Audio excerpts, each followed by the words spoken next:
एक क़यामत के दिन एक बंदा आएगा, अल्लाह ताला उसे कहेंगे कि जाओ दोज़ख में। वो जनाब स्पीड पूरी स्पीड में भज वगे जहन्नम अल।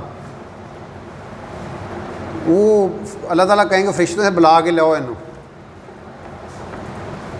वो आएगा वापस तो अल्लाह ताला कहेंगे कि तू मैं तेन आख्या दोज़ख अल जा, तू भज वगे इको दम, बंदा दोज़ख अल तो जाता ही कोई नहीं।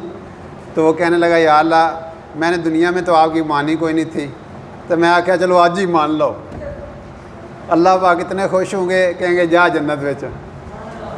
और एक और भाई अब उसको कहेंगे जा दोज़ख। अब वो जाएगा ना, ऐसे जा रहा होगा, फिर पिछू ही वेखेगा, फिर थोड़ा जना ज़्यादा फिर पिछू वेखेगा, एम 2-4 कदम पट्टेगा ना पिछू वेखेगा। अल्लाह पाक फरिश्ते ने बुलाओ इनू। हाँ जी तुसी मियाँ साहब बार बार पिछू क्यों वेंदे सो?